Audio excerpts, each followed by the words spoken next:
এ পর্যায়ে আলোচনা করব ট্রাম্পের আমলে আসলে অভিবাসন কিংবা আইন সংক্রান্ত কিংবা অভিবাসন নীতিটি কেমন হবে, যেভাবে আমরা বিশ্লেষণ করি না কেন। এ পর্যায়ে আমার সাথে যুক্ত হয়েছেন অ্যাটর্নি অশোক কে কর্মকার। শুরুতে একটু জানতে চাই দাদা কেমন আছেন এবং নতুন বছরের শুভেচ্ছা। কেমন গেল নতুন বছরের প্রথম দিনটি? ধন্যবাদ। শুভ সন্ধ্যা নুপুর, আপনাকে এবং দর্শক শ্রোতা সবাইকে। বলতে হবে যে শীত পড়েছে অবশ্যই নতুন কিছু নয়, তারপরেও যেভাবে প্রলংড শীত, এটা একটু বেশি। Otherwise very good, no complain. No complain. নতুন বছরে কি প্রত্যাশা ছিল, কিভাবে আপনি ভাবছেন যে 2024 সালের যে প্রত্যাশাটি পূরণ হয়নি, নতুন বছরে সেরকম কোনো কিছু আছে, না জীবন যেভাবে যাচ্ছে ঠিক আছে সবকিছু? টু স্পিক দ্য ট্রুথ, আমাদের তো জীবনের অনেকেরই প্রত্যাশা থাকে, কিন্তু এক্স্যাক্টলি এই সময়ে এসে প্রত্যাশা হলো একটা মানে পরিবেশ, সুস্থ পরিবেশ সমাজে বজায় থাকা। ব্যক্তিগতভাবে আমাদের আর কোনো চাওয়া এইরকমভাবে নেই। আমার ধারণা যে আমরা জীবনে এমন একটা জায়গায় এসেছি যেখানে অনেকটাই চাওয়া পূর্ণ হয়েছে। যে চাওয়াটা আছে এখন সামাজিক, আমার কাছে মনে হয় যেগুলো আমরা চাই, যে একটা বৈষম্যহীন একটা ভালো পরিবেশ, যেমন এখানে অথবা নিজের দেশে। তো সেখানে সবটা হচ্ছে না, সেটা একটা খারাপ জিনিস।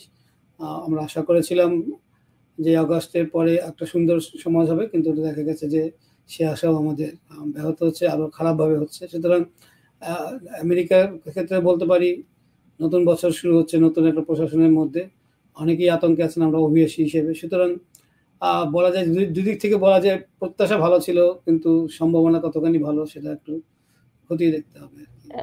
খুঁজে দেখতে হবে। এই পর্যায়ে আজকে মূলত আমার থিমটি হচ্ছে ট্রাম্প প্রশাসনের আমলে কেমন হবে অভিবাসন নীতিটি। বিশেষ করে আলোচনায় আছে, আমি যদি ছোট ছোট করে বলি, যে জন্মসূত্রে নাগরিকত্ব বাতিল কিংবা বয়স্ক বাবা মাকে আর আনতে পারবেন না, এ ধরনের খবরও বিভিন্ন জায়গায় শোনা যাচ্ছে। আপনার কাছে আমি একটু জানতে চাই যে, এবং অনেকে যারা কাগজপত্রবিহীন তাদেরকে বের করে দেওয়ার, ডিপোর্ট করে দেওয়ার কথা শোনা যাচ্ছে।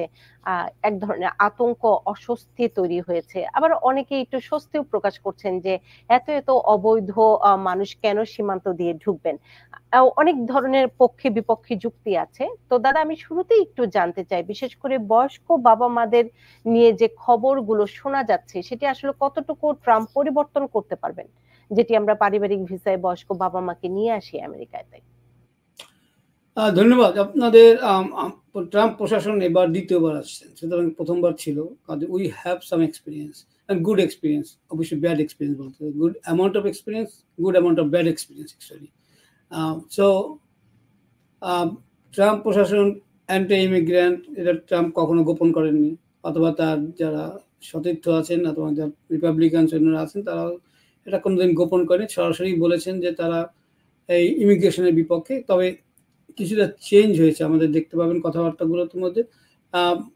এখন হলো, আগে ছিল ইমিগ্রেশন ইন জেনারেল, বৈধ এবং অবৈধ সব কিছুরই বিপক্ষে কথা বলছিলেন। কিন্তু ট্রাম্প প্রশাসন ইদানিংকালে যখন তারা closer to the date of inauguration, তারা কিন্তু কথাটা একটু চেঞ্জ করেছেন। অবশ্যই এর মধ্যে অনেকগুলো টানাপোড়েন আছে নিজেদের অন্দরের মধ্যে, যারা কিনা এলন মাস্কের মতো যারা ব্যবসায়ী, যারা কিনা ইনোভেটর, তারা জানেন যে কেন ইমিগ্রেশন দরকার।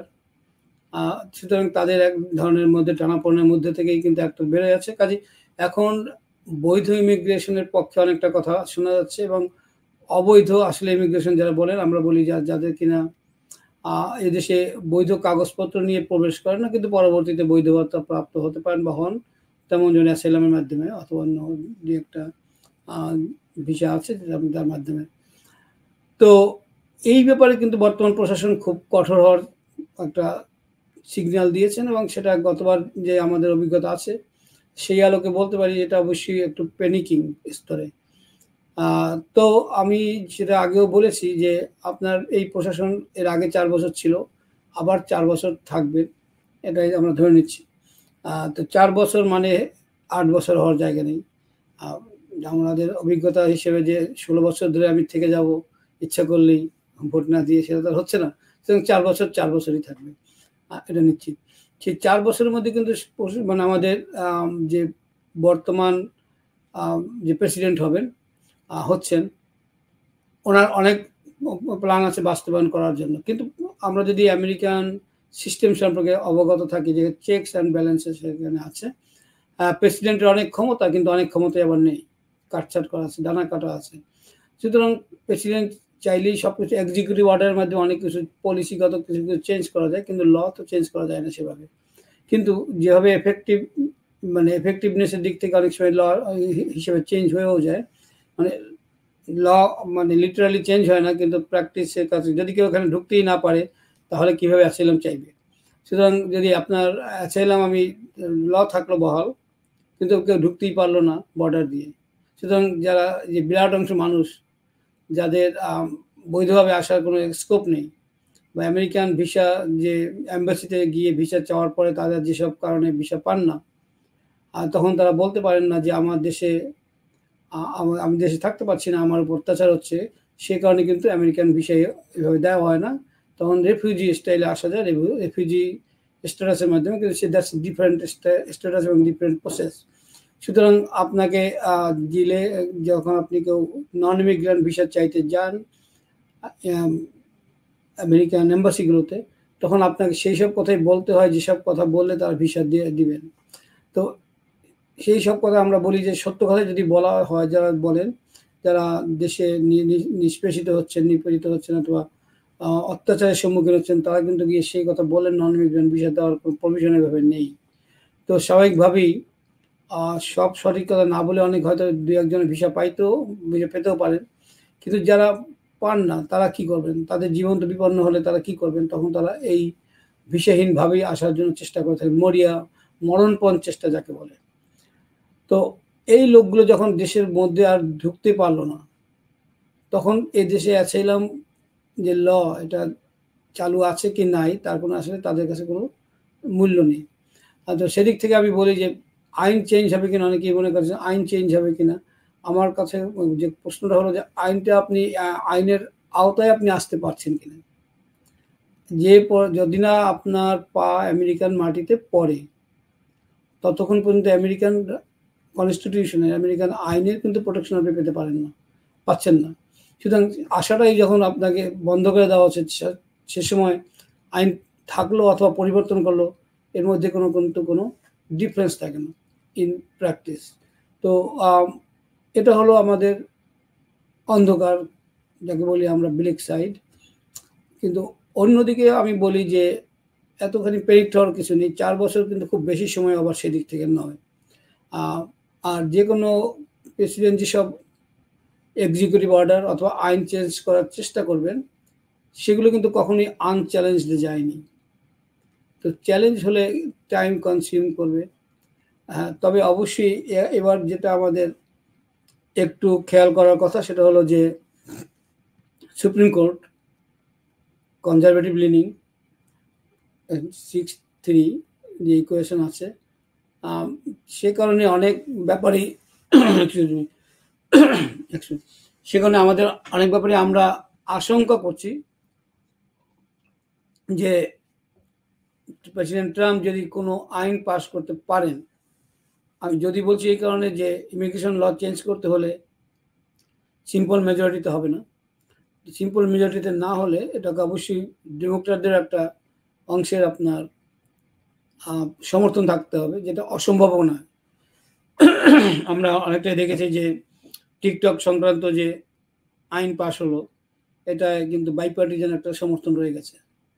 সুতরাং বাইপার্টিজান অনেক ক্ষেত্রেই সমর্থন হতে পারে, এবং আপনার এটা বাইপার্টিজান না হলে বলতে পারেন অনেক সময় হয় যারা এই দেশের পলিটিক্স সম্পর্কে দেখেন যে একজন সিনেটর ইনি হয়তো এমন জায়গা থেকে নির্বাচিত হয়েছেন যেখানে ওনার বেসটা হলো রিপাবলিকান এবং ডেমোক্র্যাটদের মধ্যে প্রায় সমান সমান। তখন তারা এমন একটা অবস্থান নেন যে অবস্থান না ডেমোক্র্যাট না রিপাবলিকান। তো তাদের নিজস্ব অবস্থান থেকে, তাদের নির্বাচিত হওয়ার প্রাগমেটিক অবস্থান থেকে তারা তাদের একটা স্ট্র্যাটেজি ঠিক করেন, যেটা প্রিন্সিপালের সাথে আমরা মেলাতে পারি না। তো সেটার কারণে বাইপার্টিজান অনেক সময় দেখা যায় দুই পক্ষ থেকে কেউ দল ছুটের মতো এসে একটা বিলকে সমর্থন করতে পারেন। তো সেদিক থেকে স্টিল এটার সম্ভাবনা কতখানি, এটার সম্ভাবনা সবসময় খুব বেশি থাকে না, দু একজন সদস্য এরকম করে থাকেন, 2-4 জন। তো সেদিক থেকে আমি বলতে পারি যে অনেক কঠোর হওয়ার পরিকল্পনা তো অবশ্যই এই প্রশাসনের থাকবে বা আছে, এবং সে সাথে আমাদেরও অনেকটাই মানে এই দেশের প্রায় 12 মিলিয়ন লোক, আমরা 11 মিলিয়ন সামথিং। তো 12 মিলিয়ন যারা লোক যাদের ডকুমেন্টেশনের অভাব আছে, যাদেরকে আমরা নন সিটিজেন বলি, তাদেরকে কিন্তু সরকার চাইলেই যে আপনাকে তাড়িয়ে দিতে পারবেন তা কিন্তু সম্ভব না। একটা প্র্যাগমেটিক সলিউশন, প্র্যাকটিক্যাল সলিউশনের দিকে সবাই চাইবেন। তো আমার যেটা বক্তব্য, সেটা প্যানিক হওয়ার কিছু নেই, একটু ইনফর্মড থাকা, একটু অ্যালার্ট থাকা। যদি আপনার কোনো ঘাটতি থাকে এটা ডকুমেন্টেশনে, try not to be exposed মানে ল এনফোর্সমেন্ট এজেন্সির সাথে আপনার যেন কোনো মানে দেখা সাক্ষাৎ না হয়, যাকে বলি আমরা, কোনোভাবে আপনি এমন কোনো কাজে আপনি জড়িয়ে পড়বেন না যাতে আপনার কাছে ল এনফোর্সমেন্ট এজেন্সি আসার একটা সুযোগ থাকে, সেখানে তখন হয়তো আপনার স্ট্যাটাস সম্পর্কে তাদের জানতে হতে পারে। আদারওয়াইজ নিউ ইয়র্ক সিটি, আমরা জানি নিউ ইয়র্ক সিটির কথা বলি, স্যাংচুয়ারি সিটি বলে সবাই, আমরা জানি যে এখানে ইমিগ্রেশনের সেরকমভাবে মানুষকে হেনস্থা করার নেই, এক্সপিরিয়েন্স আমরা নাই। তবুও পরবর্তী প্রশাসন যেসব জায়গায় ফেডারেল এইডকে সংযুক্ত করে দিতে পারে, কন্ডিশন করে দিতে পারে স্টেটের বেনিফিটের দিক থেকে, তখন সেক্ষেত্রে কিন্তু আমরা অনেক সমস্যার সম্মুখীন হতেও পারি। এগেইন মানে এটা ইউনাইটেড স্টেটস অফ আমেরিকা, আপনাদের প্রত্যেকের যারা আমেরিকান সয়েলে আছেন প্রত্যেকের কিন্তু আমেরিকান যে আইন আছে তার প্রোটেকশন আপনি পেতে পারেন। 5th অ্যামেন্ডমেন্ট রাইট আছে, যেখানে আপনি আপনার নিজেকে ইনক্রিমিনেট করে কথা বলা আপনার দরকার নেই, আপনি না বলতে পারেন। আপনাকে পুলিশ যদি আপনাকে অ্যাপ্রিহেন্ড করে, আপনাকে কথা বলতে চায়, বা আপনি আপনার আইডেন্টিটি ছাড়া কিন্তু আপনি অন্য কোনো কথা বলতে বাধ্য নন। আপনাকে আপনার আইডেন্টিফিকেশন দিতে হবে যে আপনি কে। Other than this you are not bound to talk. আপনি বলতে পারেন আমার লয়ার ছাড়া আমি কথা বলবো না। তো সেগুলো আপনার বেসিক রাইটস, তো সেগুলোকে আপনি ব্যবহার করতে পারেন। এবং আপনার অনেক সময় যখন রেইড হয়, যদি না আপনার বাড়িতে কোনো বিচার বিভাগীয় কোনো অর্ডার থাকে, কেউ আপনার বাড়িতে কিন্তু আপনার অনুমতি ছাড়া ঢুকতে পারে না। সুতরাং আপনি মানে ডিএইচএস এর লোক দেখলে আপনাকে দরজা খুলতে হবে এমন কোনো কিন্তু নয়। সুতরাং just you can stay inside. আর আপনার অধিকারের মানে এই নয় যে আমরা আপনাকে বলতে পারি যে আপনি আইন ভঙ্গ করবেন, অবশ্যই না। জাস্ট রাইটস, আপনার এই দেশের আইন অনুসারে যে রাইটগুলো আপনার নিজের অধিকারগুলো। আমি একটু ছোট ছোট করে অ্যাটর্নি অশোককে কর্মকার একটু প্রশ্ন করতে চাই। আমাদের দর্শকরা অনেকে প্রশ্ন করেছেন। আচ্ছা, আমি একটু দর্শকদের মাঝ থেকে একটি দুটি প্রশ্ন নিতে চাই। যেহেতু অ্যাসাইলামের প্রসঙ্গটি এসেছিল, একজন প্রশ্ন করেছেন, অ্যাসাইলাম ক্লেম করার পরে কি কাজ করতে পারা যায় কিনা, কতদিন পরে ওয়ার্ক পারমিট আসে, এই মাঝামাঝি সময়টিতে কোনো সরকারি বেনিফিট পাওয়া যায় কিনা? ওকে, ধন্যবাদ। প্রথমত হলো অ্যাসাইলাম অ্যাপ্লিকেশন করার যেদিন থেকে আপনার অ্যাসাইলাম অ্যাপ্লিকেশন রিসিভ হবে, যদি আপনি ইলেকট্রনিকলি করেন অবশ্যই সাথে সাথে রিসিভ করবে। সেদিন থেকে 5 মাস পরে গিয়ে আপনি ওয়ার্ক পারমিটের জন্য অ্যাপ্লাই করতে পারেন। আরও 1 মাস মানে 180 ডেজ যখন অতিবাহিত হয়ে যাবে, তারপরে প্রসেস করলে ইউজুয়ালি এখনকার যে বর্তমান অবস্থার প্রেক্ষিতে আপনার প্রায় 2 মাস 3 মাস সব মিলে 7 থেকে 9 মাসের মধ্যে পেয়ে যাওয়ার কথা আপনার ওয়ার্ক পারমিট। তো ইন বিটুইন টাইমস মানে আপনি ওয়ার্ক করার কোনো কথা না লিগালি। আর আপনি কোনো সরকারি বেনিফিট যদি আপনাকে প্রাপ্য হন,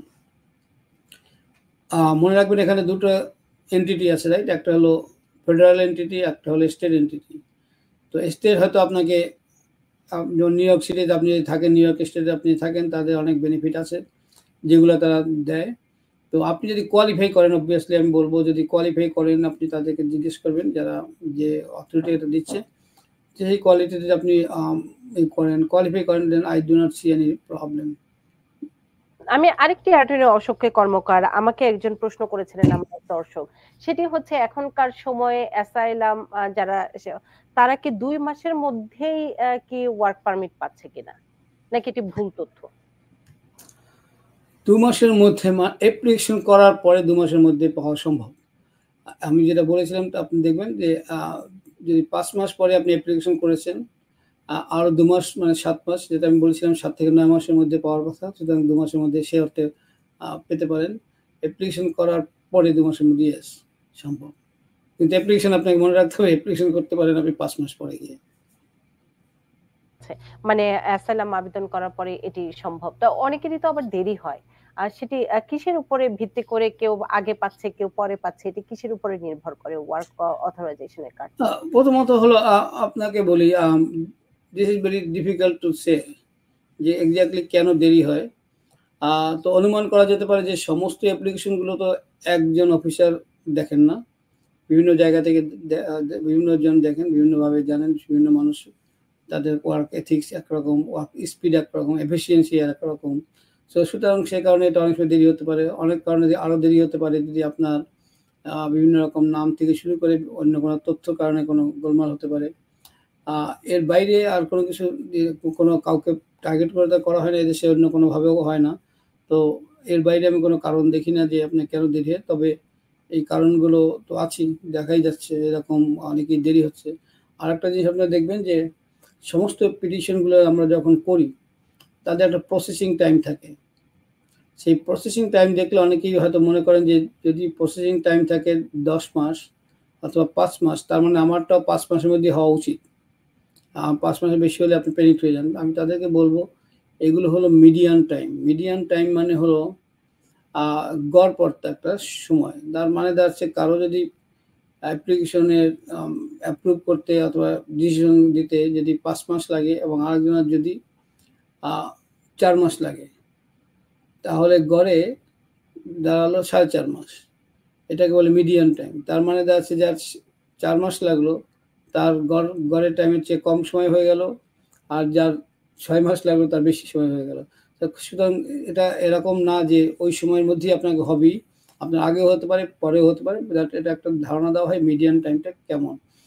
সুতরাং যদি আপনার বেশি দেরি হয় অবশ্যই আপনি ইনকোয়ারি করতে পারবেন। যদি বেশি দেরি না হয় তাহলে ইনকোয়ারি করার তো আপনার দরকারই নেই, তা আগে আপনি পেয়ে যাবেন। আমাদের আরেকজন প্রশ্ন করেছেন EB3 ভিসাটি কি এবং এর কোনো বয়স সীমা আছে কিনা? আমেরিকান সিস্টেমের সাথে যারা পরিচিত যে আমাদের এখানে এইজ লিমিটেশন অথবা অনেক কারণে কোনো কারণেই আপনি ডিসক্রিমিনেট করতে পারেন না, সুতরাং কোথাও ডিসক্রিমিনেশনের কোনো জায়গা নেই। এখন এটা হলো আপনার সবসময় এখানে সবাই সব কিছুর জন্য অ্যাপ্লাই করতে পারেন, কোনো সমস্যা নেই। আপনার এমপ্লয়ারকে নিশ্চিত করতে হবে তাদের কোনোভাবেই কারোর প্রতি ডিসক্রিমিনেশন করেন না। এই যে অল অফ দেম মানে কোনো গ্রাউন্ডেই করা যাবে না। অবশ্যই আপনি অ্যাপ্লিকেশন করতেই পারেন, যে কোনো সময় অ্যাপ্লিকেশন করা যেতে পারে। EB3 মানে হলো আনস্কিলড লেবার। তো আপনাকে একজন এমপ্লয়ার থাকতে হবে যে তিনি স্পন্সর করবেন এবং আপনার যে অভিজ্ঞতা আছে সেটাকে তার কাজে লাগবে, সেটাই। এর বাইরে কি আর কোনো প্রশ্ন আছে কিনা? আরেকটু প্রশ্ন আছে নিয়ে আমি তারপর একটু H1B ভিসাটি নিয়েও একটু সাধারণ ধারণা দিতে চাই। আমাদের আরেকজন প্রশ্ন করেছেন শাফিল, তিনি প্রশ্ন করেছেন তার বড় ভাই তার জন্য আবেদন করেছে এবং অ্যাপ্লাই করেছে, তার ইন্টারভিউর লেটার এসেছে। এখন তিনি শুধু নিজে আমেরিকায় আসতে চান, পরে তিনি সন্তানদের নিয়ে আসতে চান। এক্ষেত্রে কোনো সমস্যা হবে কিনা? মানে পরিবারের সব সদস্য একসাথে আসতে চান না। অসুবিধা নেই, আমরা এটা পদ্ধতি আছে, এটাকে ফলোইং টু জয়েন, সুতরাং পরবর্তীতে ওরা আসতে পারবেন, কোনো সমস্যা নেই। কিন্তু একসাথে কি ভিসা প্রসেসিংটি করে রাখতে হবে, রাইট? মানে হ্যাঁ। ইন্টারভিউ ফেস করা, সবকিছু করা। কারণ তিনি সেটি বলছেন যে ইন্টারভিউ কি তিনি একা যাবেন নাকি যেহেতু সবাই যাবেন। আচ্ছা, তার মানে হচ্ছে তিনি ইন্টারভিউ ফেস করবেন এবং সবাই একসাথে প্রসেসিং করার পরে তারপরে যদি কেউ আসতে চান কিংবা না আসতে চান সেক্ষেত্রে সেই বিষয়টি। আমি ট্রাম্প প্রশাসনের আমলের বিভিন্ন বিষয় নিয়ে আলোচনা করেছিলাম। আমি H1B ভিসা নিয়ে বিভিন্ন গণমাধ্যমে খবর আসছে। ট্রাম্প প্রশাসনের আমলের পরিবর্তন কিংবা এই ভিসাটি নিয়ে ভারতীয় চ্যানেল সবকিছু মিলিয়ে চাকরির বাজার। আমি একটু শুরুতে আপনার কাছে জানতে চাই H1B ভিসাটি কি এবং কারা মূলত এটিতে আসতে পারে এবং বাংলাদেশের জন্য কতটুকু সম্ভাবনা আছে এবং এখানে আমরা জানি ভারত থেকে অনেক বেশি আসে, চায়না থেকে আসে এবং বাংলাদেশীদের জন্য কতটুকু সুযোগ সুবিধা আছে? আমি একটু ধন্যবাদ। আসলে এদেশের সমস্ত কিছুই যেসব অপরচুনিটি খোলা থাকে সেটার জন্য কিন্তু কোনো ডিসক্রিমিনেশন নেই, কাজে নির্ভর করে আপনার কতখানি আপনি এফিশিয়েন্ট। H1B মানে হলো স্কিল্ড লেবার, আর যাদের ব্যাচেলর ডিগ্রি আছে মিনিমাম, তারা এই প্রোগ্রামের আওতায় আসতে পারেন এবং তারা অ্যাপ্লাই করতে পারেন। অবশ্যই আপনাকে একজন স্পন্সর করতে হবে, অর্থাৎ একটা কোম্পানি, আপনার এমপ্লয়ার থাকতে হবে যারা কিনা আপনাকে স্পন্সর করবে। সুতরাং এটা একটা বিরাট অংশ, আমরা বলি যে প্রতি বছর যে এমপ্লয়মেন্ট হয় তার বিরাট অংশ একটা কিন্তু আসে H1Bর মাধ্যমে। H1Bর মাধ্যমে প্রায় প্রাথমিকভাবে হলো 65,000 যারা H1Bতে নির্বাচিত হন লটারির মাধ্যমে অবশ্যই। আরও 20,000 ভিসা আছে। তারপরে আছে আরও কিছু ভিসা, মানে H1B পেতে পারেন যদি কেউ কোনো নট ফর প্রফিট অথবা কোনো এডুকেশনাল ইনস্টিটিউশনে আপনার H1B আপনাকে স্পন্সর করে। সুতরাং মানে মোট 85,000 প্লাস H1B ভিসা আপনার কিন্তু প্রতি বছর গ্রান্ট করা হয়, অ্যাপ্রুভ করা হয়। তো এক্ষেত্রে হলো মূল জিনিসটা হলো আপনার স্কিলড লেবার, তার মানে আপনার স্কিল আছে। স্কিল থাকার ক্ষেত্রে কয়েকটা ক্ষেত্র আছে, স্টেম আমরা বলি, সায়েন্স, টেকনোলজি ছাড়াও ল, অ্যাকাউন্টিং, এগুলো কিন্তু অন্তর্ভুক্ত। অর্থাৎ এই যে কোনো একটা বিষয়ে আপনার যদি ব্যাচেলর ডিগ্রি অথবা তার চেয়ে বড় ডিগ্রি থাকে, মাস্টার্স অথবা যে কোনো ডিগ্রিতে হওয়া, এবং আপনাদের যদি একজন এমপ্লয়ার থাকে, আপনার অবশ্যই এমপ্লয়ার আপনাকে খুঁজে বের করতে হবে। যদি থাকে তাহলে কিন্তু আপনি H1Bর জন্য কোয়ালিফাই করতে পারেন, এবং বাংলাদেশ থেকে অবশ্যই আছে অনেকেই, কিন্তু আপনি যেটা বললেন যে ইন্ডিয়া থেকে বিরাট অংশ H1B আসে। এটা আমরা যদি 2YK একটা যখন ছিল 2000 সন যখন আসছিল, তখন যদি জানেন সবচেয়ে বড় মার্কেট এবং বড় ছিল, আর সবচেয়ে বেশি লোক এসেছিল তখন H1Bতে, বা এখনও আসছে। কিন্তু এটা ভারত কেন্দ্রিক কিন্তু কিছু না, বা কোনো একটা নির্দিষ্ট দেশের জন্য এই ভিসা দেওয়া হয় না, এটা আসলে সবার জন্যই। যিনি কোয়ালিফাই করবেন অথবা যে যদি এমপ্লয়ার আপনার থাকে, এমপ্লয়ার আপনাকে যদি স্পন্সর করে, তবে আপনি এটার জন্য কোয়ালিফাই করবেন। তবে ইদানিং যদি আপনারা সবাই জানেন যে H1B কিন্তু কোয়ালিফিকেশন আপনার মিনিমাম থাকতেই হবে। তবে এটা কিন্তু প্রাথমিক এন্ট্রি হবে লটারির মাধ্যমে, সুতরাং আপনার সবচেয়ে যোগ্য ব্যক্তি আউট হয়ে যেতে পারেন, এবং সবচেয়ে মিনিমাম যে থ্রেশহোল্ড কোয়ালিফিকেশন যারা আছে তিনিও এর মধ্যে চাকরি পেতে পারেন, শুধুমাত্র লটারির কারণে। কাজে এখানে যদি আপনি লটারিতে টিকে যান, তাহলেই আপনি পরবর্তী সময়ে আপনার কেসে, মানে আপনার অ্যাপ্লিকেশন আপনি তখন মনোনীত হলেন, then you can file full application. এই ভিসার মাধ্যমে বাংলাদেশিরা কিভাবে আরো বেশি বেশি আসতে পারেন? আপনি ক্লান্ত, আমি জানি যে সারা দিন কাজ করার পরে এখন যেহেতু রাত, তারপরে আমার এই প্রশ্নটি করতেই হচ্ছে, কারণ আমার বাংলাদেশি দর্শকরা অনেকে জানতে চান H1B ভিসার মাধ্যমে বাংলাদেশিরা কিভাবে বেশি বেশি আসতে পারবেন, কি ধরনের নিজেকে দক্ষতা তৈরি করে, যোগ্যতা তৈরি করে, একটু। প্রথমত হলো আপনার এখন তো ইন্টারনেটের যুগ, কোনো তথ্যই গোপন কথাটি রবে না গোপনে, কাজে সব কথাই এখন ওপেন। আপনি সার্চ করবেন, বিভিন্ন কোম্পানিগুলো দেখবেন। বাংলাদেশিরা, আমাদের বাংলাদেশের লোকেরা কারো থেকে পিছিয়ে পড়ার কোনো কারণ নেই, পিছিয়ে থাকারও কোনো কারণ নেই, যদি আপনি নিজেকে রেডি করেন।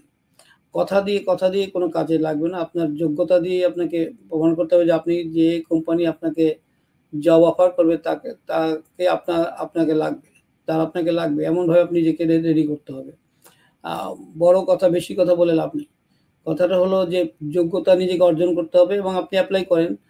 কোম্পানিগুলো, আমেরিকান কোম্পানিগুলো কিন্তু they really look for meritorious people, talent, so they are looking for it. এখন এটাকে বাদ দেওয়ার জন্য কিছু লোক এখানেও আছে যারা কিনা এই স্কিল লেবারের বিপক্ষেও কথা বলে, because they have no idea যে আমেরিকা যে প্রডিউস করছে যে পরিমাণ ট্যালেন্ট, এবং আমাদের যে দরকার, ডিমান্ড, সাপ্লাই অ্যান্ড ডিমান্ডের মধ্যে যে পার্থক্যটা যেটা রয়ে গেছে, সে কারণেই তো আমরা বিদেশ থেকে আমাদের লোক আনতে হয়, এবং এ কারণে এরা এসেই আমাদের জায়গাটা ঘাটতিতে পূরণ করে। তো সেক্ষেত্রে আপনার লোক লাগবেই। আর অনেক কথা বলা যেতে পারে রাজনৈতিকভাবে, কিন্তু at the end of the day আপনি ভোটের বাজারে অনেক কথা আপনি বলেন, রাইট? ভোটের বাজারে আপনি সে কথাই বলেন যে কথা বললে আপনার ভোটটা টিকবে, কিন্তু যখন প্র্যাকটিক্যাল এসে আসেন, তখন দেখা যাবে যেটা করলে দেশের লাভ হয়। তো আমেরিকাতে অ্যাটলিস্ট আমরা তা করি। বাংলাদেশের কথা বাদ দিলাম, যেখানে রাজনীতিকরা সবসময় মিথ্যেই বলেন, তো সেটা কথা এখানে তখন সেদিক থেকে H1B যে প্রোগ্রাম আমার মনে যেটা আপনি দেখবেন অলরেডি প্রেসিডেন্ট ট্রাম্প কিন্তু H1Bর পক্ষেই কথা বলছেন এখন। উনি নিজেও বলছেন তার নিজস্ব যে কোম্পানি আছে সেখানে প্রায় 700-র উপরে তার ওখানে কর্মী আছে যারা H1B হোল্ডার। তো আমার ধারণা যারা যদি আপনার আমি আশ্চর্য হব না যদি দেখি যে উনি কোটা আরো বাড়িয়েছেন এবং আরো ট্যালেন্ট আনছেন, এলন মাস্কের মতো প্রতিভাবান লোকরা ওখানে আছেন। they are more prone to attract more talent from around the world. So বাংলাদেশের জন্য বলি যে আপনাদের আমাদের লোক যারা আছেন তারা অন্য কোথা থেকে বেশি নিল কোথা থেকে কম নিল না, আপনাকে প্রত্যেকে নিজস্বভাবে কোয়ালিফাই করতে হবে। দেশ থেকে কাউকে না আনে না কোনো কোম্পানি এবং ইন্ডিয়ান কোম্পানি আরেকজন ইন্ডিয়ানকে নিয়ে আসবেন না যদি না সে কোয়ালিফাই করে বা তার কাজে লাগে। এবং একই বেতনে যদি সে একজন জাপানিকে পায় সে কিন্তু ইন্ডিয়ানকে নেবে না। এটা হলো প্রি মার্কেটে, এটাই হলো বৈষম্যহীন আচরণ, কারণ প্রত্যেকে তার নিজস্ব স্বার্থকে অ্যাডভান্স করতে চায়, রাইট? তো সুতরাং আমাদের যারা আছে, যারা আপনার বিভিন্ন সেক্টরে মানে প্রতিভা এবং যারা স্কিল্ড লেবার, আমি তাদেরকে বলবো যে গো অনলাইন। আপনারা তো অনলাইন ইউজ করেন, শুধু ফেসবুকের জন্য না, এই কারণে ইউজ করেন যেখানে আপনি স্কিলটাকে বাড়ানো যায় এবং আপনি লুক আউটে থাকেন যে কোন কোন কোম্পানি কীভাবে মানে কেমন লোকগুলোকে চায়, কীভাবে আপনার তারা অভিজ্ঞতা চায়, আপনার এক্সপিরিয়েন্স এবং আপনার এফিসিয়েন্সি চায়। সুতরাং just go and apply to contact. এখানে সব জায়গায় নেটওয়ার্কিং, এখন পৃথিবীটাই হলো নেটওয়ার্কিংয়ের জায়গা। সুতরাং এমনকি যারা আপনার পরিচিত আছে, যারা বাংলাদেশের সাকসেসফুল লোক আছে, তাদের সাথে যোগাযোগ রাখেন। এখানে আমাদের দেশে যেমন এগুলোকে আমরা খুব ভালোভাবে দেখি না, কিন্তু আমেরিকাতে কিন্তু এটাকে আমরা বলি নেটওয়ার্কিং, because you have a reference. So this is not bad. আপনি একজন যাকে পরিচিত তাকে প্রপোজ করেন, তাকে আপনি বলেন যে আমাকে একটা চান্স দাও, এবং আপনি নিজেকে অবশ্যই যোগ্য করতে হবে। তা নাহলে বললেই হবে না আমাদের বাড়ি একই জায়গায় বাংলাদেশে, আপনি কেন আমাকে নিলেন না। In business we decide the best interest of my organization, my business organization এখানে, এবং সেই কারণে দেশের লাভ হয়। কিন্তু দেশের লাভের কথা চিন্তা করে কেউ করে না, নিজের বিজনেসের লাভের কথা চিন্তা করে, এবং সবাই যখন বিজনেসের লাভের কথা চিন্তা করে সেটা আলটিমেটলি কোয়ালিটিকে ডেভেলপ করে এবং আলটিমেটলি দেশের লাভ হয়। তো সুতরাং উই হ্যাভ টু বি, আমার যে যারা দেশে আমাদের আছেন, যারা চান এদেশে আসতে এবং অবশ্যই স্কিল লেবার হয়ে আসছেন, আনস্কিল লেবার হয়ে আসার কোনো খারাপ কোনো কিছু না, কারণ হলো লেবার ইজ লেবার। আলটিমেটলি আমাদের সব রকমের লেবারই দরকার। স্কিল লেবার, আনস্কিল লেবার যদি দরকার না থাকতো তাহলে আনস্কিল লেবার থেকেও কাউকে কেউ এখানে ভিসা দিত না এবং গ্রিন কার্ড দিত না। সুতরাং আমরা যারা অড জব বলি, আমি বলি job is job, everything, no job is odd job actually. So whatever way you are নিজেকে ডেভেলপ করা যায় সেটাই কিন্তু ভালো। তবে স্কিল লেবার যারা পড়াশোনা করেছেন তাদের পড়াশোনা করে এফিসিয়েন্সি বাড়ান, লুক আউট থাকেন, যোগাযোগে থাকেন, এগুলোকে আমরা বলি নেটওয়ার্কিংয়ে থাকেন, যে কীভাবে আপনি অ্যাপ্লিকেশন করতে পারেন। একবারের পর 5 বার অ্যাপ্লিকেশন করেন, there is no harm in it, এবং কোনো পানিশমেন্টও নেই। কাজে কিপ অন ট্রাইং। ধন্যবাদ। সেটি আমরা একদম অনুষ্ঠানের শেষ প্রান্তে। দাদা, নতুন বছরের একটু শুভেচ্ছা বিনিময়ে আমার দর্শকদের জন্য যদি কিছু বলতে চান। নতুন বছরে আমাদের বাংলাদেশের, আমাদের যারা আমেরিকায় আমরা যারা আছি তাদের জন্য একটা ক্রুশিয়াল টাইম, বিশেষ করে যারা ইমিগ্রেন্ট ফ্যামিলিগুলো বিভিন্নভাবে, আপনি বলছিলেন বাবা মাকে আনার ক্ষেত্রে অনেকে, প্রেসিডেন্ট ট্রাম্পের আগেও যখন এসেছিলেন তখনও এটা করেছিলেন। মূলত অনেকেই বিশ্বাস করেন যারা কিনা এদেশে এসে কন্ট্রিবিউট করতে পারবে না তারা আমাদের জন্য বোঝা। বৃদ্ধ বাবা মা মানেই হলো এখানে আসার পরে তারা সোশ্যাল সিকিউরিটিতে চলে যাবেন। সোশ্যাল সিকিউরিটি এদেশে যারা কাজ করে তারা কিন্তু এই সোশ্যাল সিকিউরিটিতে তারা কন্ট্রিবিউট করে। তো উইথ দ্য হোপ দ্যাট তারা যখন রিটায়ার করবে তারা সেখান থেকে পাবে। তো স্বাভাবিকভাবে যদি কেউ আসে এখানে কাজ করার যোগ্যতা না থাকা অবস্থায় আসে এবং প্রথমে এসে সোশ্যাল সিকিউরিটির উপরে ভরসা করে, তাহলে যারা কাজ করে তারা নিজেদেরকে বঞ্চিত মনে করে। অবশ্যই সোশ্যাল ওয়েলফেয়ার সোসাইটির মাধ্যমে যদি চিন্তা করেন তাহলে এটা নট আনলাইকলি ইট হ্যাপেন্স। আবার সে কারণে আমি বলছি যে এর আগেও কিন্তু এটা হয়েছে, এখন এবারও হয়তো হওয়ার সম্ভাবনা আছে। আমার মনে হয় যেটা অস্বাভাবিক না, এবং আমি I will not be surprised যদি এটা হয়। সুতরাং ওয়েট, যদি এরকম হয়, অ্যাপ্লিকেশন আপনারা যারা করেছেন আপনারা একটু গোসলও করেন। 4 বছর যাওয়ার যাক অথবা 4 বছর যাওয়ার আগে মানে সবাই এমনিতে অনেকটাই গো স্লো আছে। তার কারণ হলো প্যান্ডেমিক এসে কিন্তু সবকিছু স্লো করে দিয়েছে। কাজেই এই সময় আমরা তো কথাই একটা বলি, শুভস্য শীঘ্রম অশুভস্য দীর্ঘায়ুম। কাজে যখন শুভ কাজ হবে তখন তাড়াতাড়ি, যদি সমস্যা থাকে তখন গো স্লো করে একটু দূরে সরিয়ে দেওয়া, 4 বছর অপেক্ষা করা যে যাক সময়। তবু অ্যাগেন প্রেডিক্ট হওয়ার কিছু নেই, there is a way out. আমরা দেখব যে কি করা যায়, we have a plan two.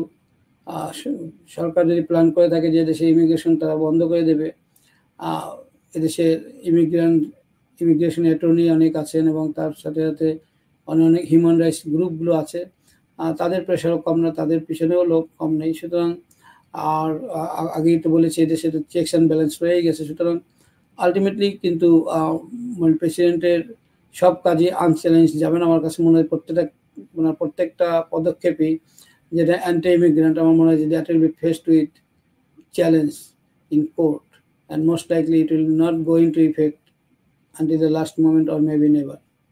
ধন্যবাদ। অসংখ্য ধন্যবাদ দাদা। আপনার জন্য নতুন বছরে অনেক অনেক শুভেচ্ছা রইলো, শুভকামনা রইলো। দ্য নূপুর চৌধুরী শোর পুরো টিমের পক্ষ থেকে আপনার জন্য অনেক অনেক কৃতজ্ঞতা। কারণ আমার এই শোটি মূলত আপনাদের নিয়েই হয়। আপনারা এসে গুরুত্বপূর্ণ মূল্যবান তথ্যগুলো দেন বলে আমার দর্শকরাও অনেক উপকৃত হয়। আপনি ভালো থাকবেন, সুস্থ থাকবেন। ধন্যবাদ নূপুর, আপনাকে, দর্শক সবাইকে ধন্যবাদ। এবং একই সাথে দর্শক বলে থাকি যে এই অনুষ্ঠানটি মূলত